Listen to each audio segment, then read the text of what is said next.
कैलाश।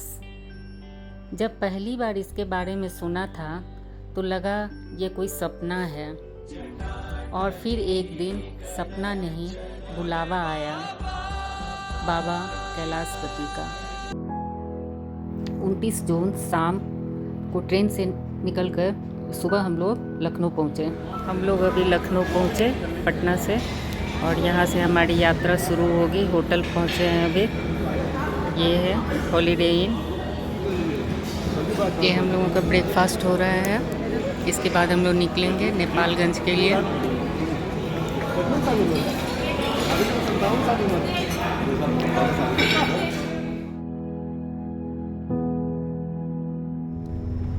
ये है इंडिया नेपाल का बॉर्डर। यहाँ पे गाड़ी से सारा सामान निकालना होता है और लोग भी पैदल जाते हैं।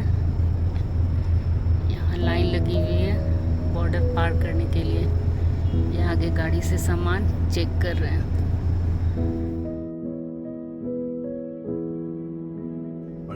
यहाँ पे भंसार लेना होता है। ये नेपालगंज में प्रवेश करके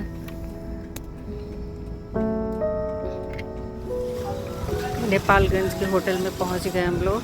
ये सॉल्टी है नाम, ये है होटल।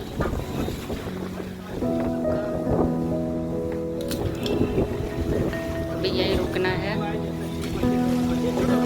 नेपालगंज में हम लोग बागेश्वरी मंदिर गए, जो सिद्ध पीठ है।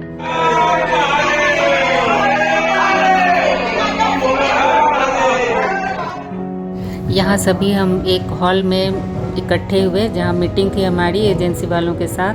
उन्होंने हमें ज़रूरी सुझाव दिए और निर्देश दिए, और नेपालगंज से ही डायमॉक्स की दवा लेने के लिए बोला गया, जो हम नेपालगंज से ही हाफ गोली लेना शुरू किए। यहाँ एजेंसी वालों ने हमें एक डफल बैग, एक पिट्ठू बैग और विंड प्रूफ जैकेट दिया। तब ये लगा कि यहाँ से हमारी यात्रा शुरू हो रही है। अभी निकल रहे हैं हम लोग। फर्स्ट ट्रिप चला गया है फ्लाइट से, सेकंड ट्रिप अभी निकलेगा। ये हमारा होटल, यहाँ कैसीनो है। ये बाहर का दृश्य, ये बस लगी हुई है।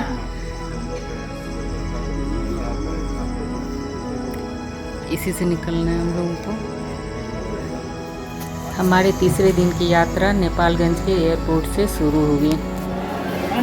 हाँ हाँ, थैंक यू। ये है नेपालगंज का एयरपोर्ट। इतनी भीड़ है यहाँ, गर्मी है काफ़ी, गर्मी से लोग परेशान हैं।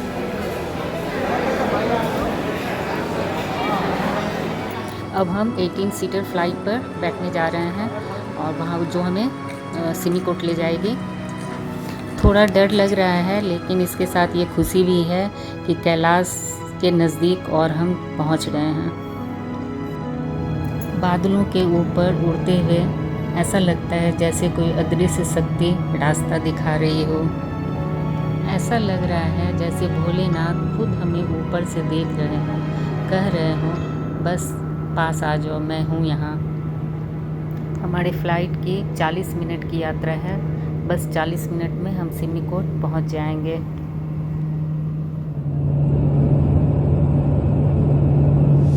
फ़्लाइट से उतरते ही सिमिकोट की ठंडी हवा ने हमारा स्वागत किया, और वहाँ के स्टाफ ने भी बड़े ही प्यार और विनम्रता से हमारा वेलकम किया।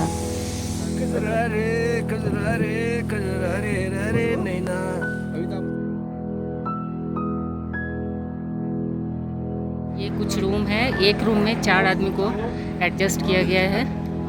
ये कुछ रूम है। ये एप्पल ट्री, इसमें ग्रीन एप्पल, और ये बाहर का व्यू।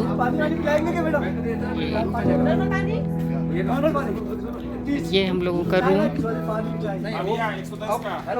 हाँ, चाय भिजवाइए।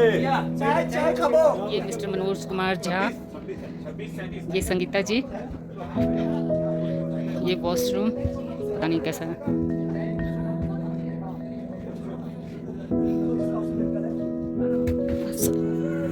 वैसे तो हम लोग सब अजनबी थे, अलग अलग जगहों से आए हुए, लेकिन जब यहाँ पहुँचे तो सब एक परिवार बन गए। ये एयरपोर्ट के अंदर का सीन है। ये छोटा सा एयरपोर्ट,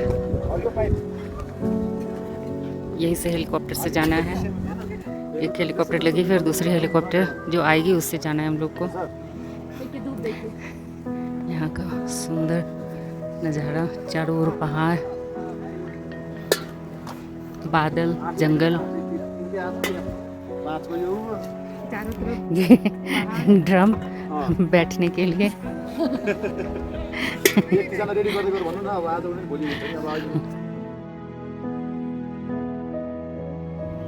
एक रात सिमिकोट में रुकने के बाद हम लोग फिर हेलीपैड आए हैं और यहाँ से हेलीकॉप्टर से हिल्सा जाना है। हेलीकॉप्टर से 18 मिनट का समय लगता है हिल्सा पहुँचने में। अब हम हेलीकॉप्टर में बैठ गए हैं और 4 लोग ही हेलीकॉप्टर में आते हैं। बारी बारी से सभी लोग हिल्सा पहुँचेंगे। रास्ता पूरा पहाड़ों के बीच से है और हेलीकॉप्टर से बाहर का व्यू भी बहुत ही क्लियर था।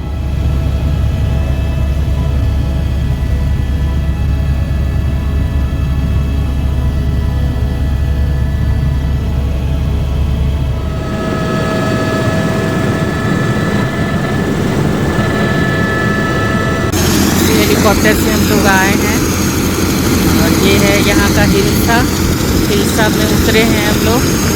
ये पहाड़ी इलाका।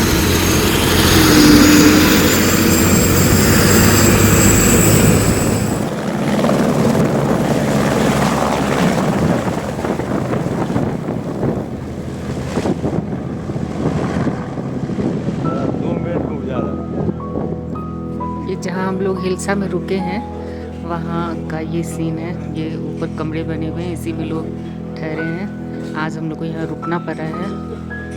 हवा तो काफ़ी तेज़ थी, अभी थोड़ा कम है। ये चांद कितना खूबसूरत लग रहा है, देखिए। इसी में सब लोग हम लोग रुके हुए हैं। एक रूम में 6-7 लोग रुके हुए हैं। ये हमारा कमरा। हिल्सा पहुंचते ही ग्रुप में नई एनर्जी आ गई। डांस भी हुआ और भजन कीर्तन भी। पूरा माहौल बहुत ही पॉजिटिव था। इतनी ऊंचाई पर रहना आसान नहीं होता, पर यहाँ रहने की हमारी व्यवस्था काफ़ी अच्छी और आरामदायक थी और लोग भी बहुत अच्छे थे।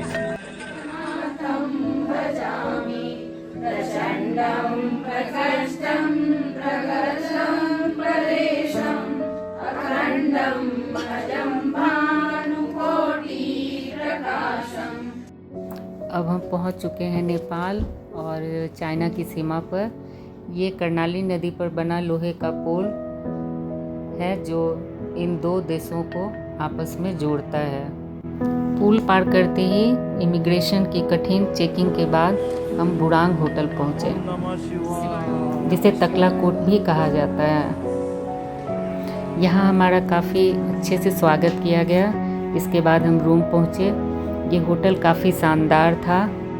वैसे इमिग्रेशन की प्रक्रिया बहुत कठिन थी। वहाँ काफ़ी सख्त चेकिंग होती है। मोबाइल में, गैलरी में को भी पूरा खंगाला गया। दलाई लामा का फ़ोटो वहाँ वर्जित है। न्यूज़पेपर भी नहीं ले जा सकते हैं और फ्रूट्स भी ले जाना मना है। अगली सुबह हम बस से राक्षस ताल होते हुए मानसरोवर के लिए निकले। होटल से हम 2 बस में निकले और हमारी ग्रुप में 48 मेंबर थे, तो 2 बस में जाना था। हमारे बस का माहौल एकदम भक्तिमय था।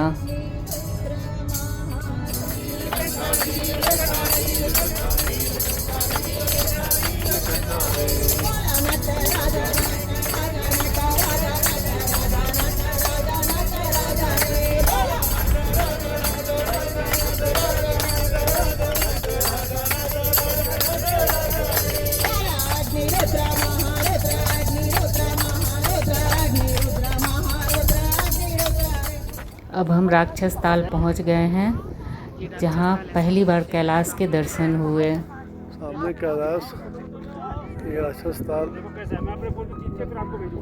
हिंदू मान्यताओं के अनुसार यह रावण ने यहीं पर भगवान शिव को प्रसन्न करने के लिए घोर तप किया था। राक्षस ताल मानसरोवर के बिल्कुल पास है, लेकिन इसका पानी खारा है। एक ही ऊंचाई, एक ही मौसम, फिर भी दोनों झीलें इतनी अलग। कितनी रहस्यमयी बात है ना। यह है मानसरोवर का व्यू पॉइंट, जो काफ़ी साफ सुथरा है और यहाँ से कैलाश के दर्शन भी होते हैं। ये सामने कैलाश, चारों तरफ का नज़ारा। यहाँ हवा बहुत ठंडी है, धूप भी तेज है। समुद्र तल से करीब 4590 मीटर की ऊंचाई पर बसी ये झील न सिर्फ प्राकृतिक रूप से अद्भुत है, बल्कि आध्यात्मिक रूप से भी बेहद खास है। मान्यता है कि इस झील की रचना स्वयं ब्रह्मा जी ने अपने मन से की थी, इसलिए इसका नाम पड़ा मानसरोवर। यहीं कैलाश पर्वत के चरणों में है मानसरोवर झील। इसका पानी इतना नीला और इतना साफ है कि लगता है जैसे प्रकृति ने खुद इसे पूजा के लिए सहेज कर रखा हो। चीन सरकार की तरफ से झील में स्नान मना है, तो शेरपा लोग झील से जल ला कर देते हैं और हमने उसी जल से हाथ मुंह धोया और फिर खुद से पूजा की। कोई पंडित नहीं, कोई मंत्र नहीं, बस एक सच्चा मन।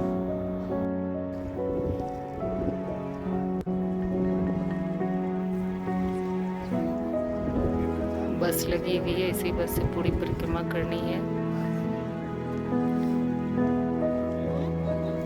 हम सभी ने मानसरोवर के मीठे जल से आचमन किया।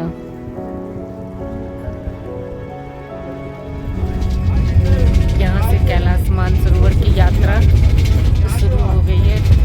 बस से कराते हैं, परिक्रमा कराते हैं।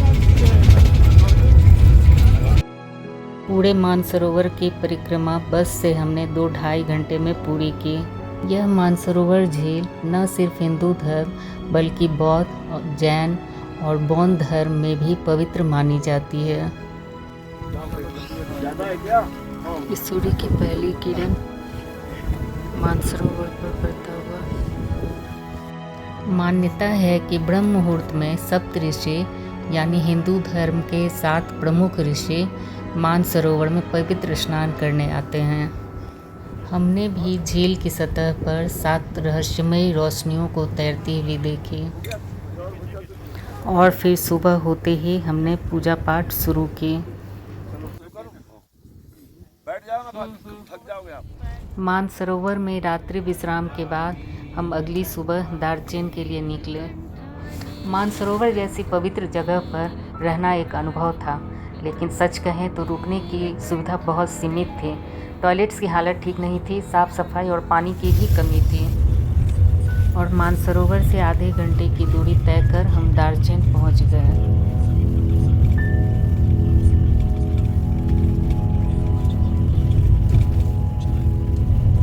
अब हम दार्जिलिंग में हैं, कैलाश यात्रा का बेस कैंप। यहीं से यमद्वार और अष्टपद की यात्रा शुरू होती है। छोटा सा शहर, लेकिन साफ सुथरी व्यवस्था और ठहरने की काफ़ी अच्छी सुविधा मिलती है। हमारा होटल है, यहाँ सांस फूल जा रहा है, आवाज़ तेज़ नहीं हो रही है। अंदर से दिखाते हैं।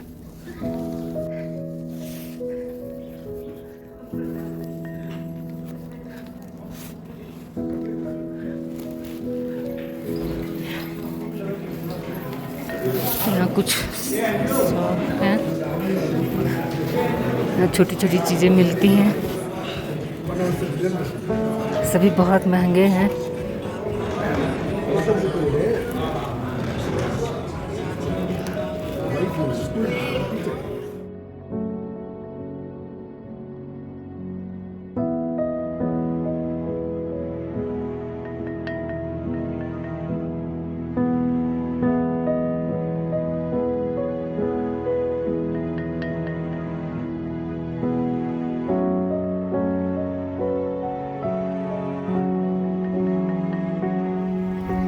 दार्चन से निकल रहे हैं हम लोग। गाड़ियाँ लगी हुई हैं, 12-12 करके लोग बैठेंगे।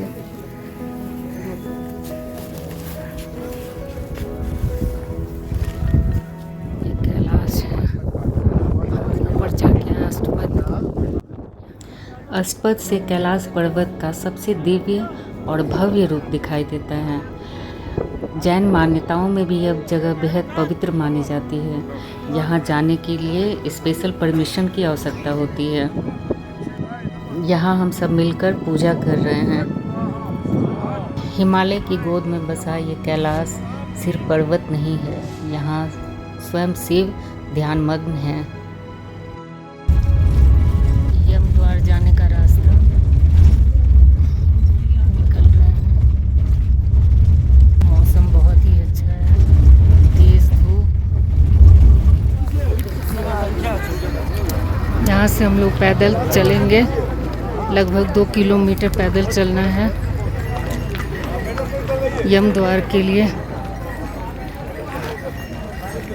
चल के देखते हैं कितनी दूर जा पाएंगे।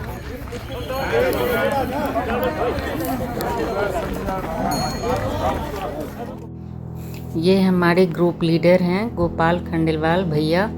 इन्होंने 25 बार कैलाश की यात्रा की है। यहाँ चाइनीज मीडिया हमारे ग्रुप का इंटरव्यू ले रही है। आप हमेशा के लिए स्वागत है चाइना। Thank you. हमें बड़ी खुशी हुई। हर हर महादेव।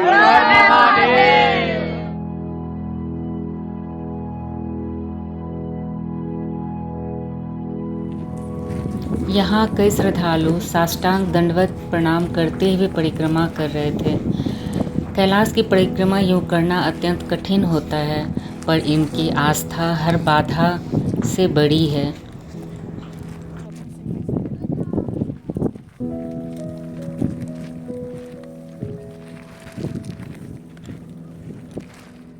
अब हम यमद्वार पहुँचे हैं।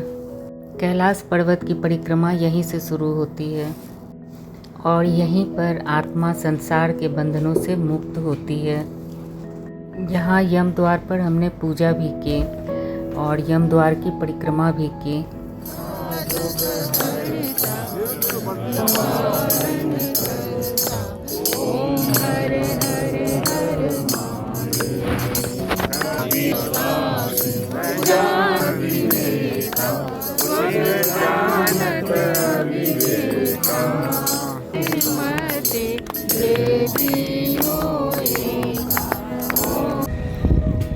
अब हम लोग निकल रहे हैं दार्चन से उड़ान के लिए। अब हम कैलाश से वापस लौट रहे हैं। मन बहुत भावुक हो रहा है। कुछ अनुभव शब्दों में बयान नहीं किए जा सकते। मन जैसे अब भी वही है, शिव के सन्नाटे में।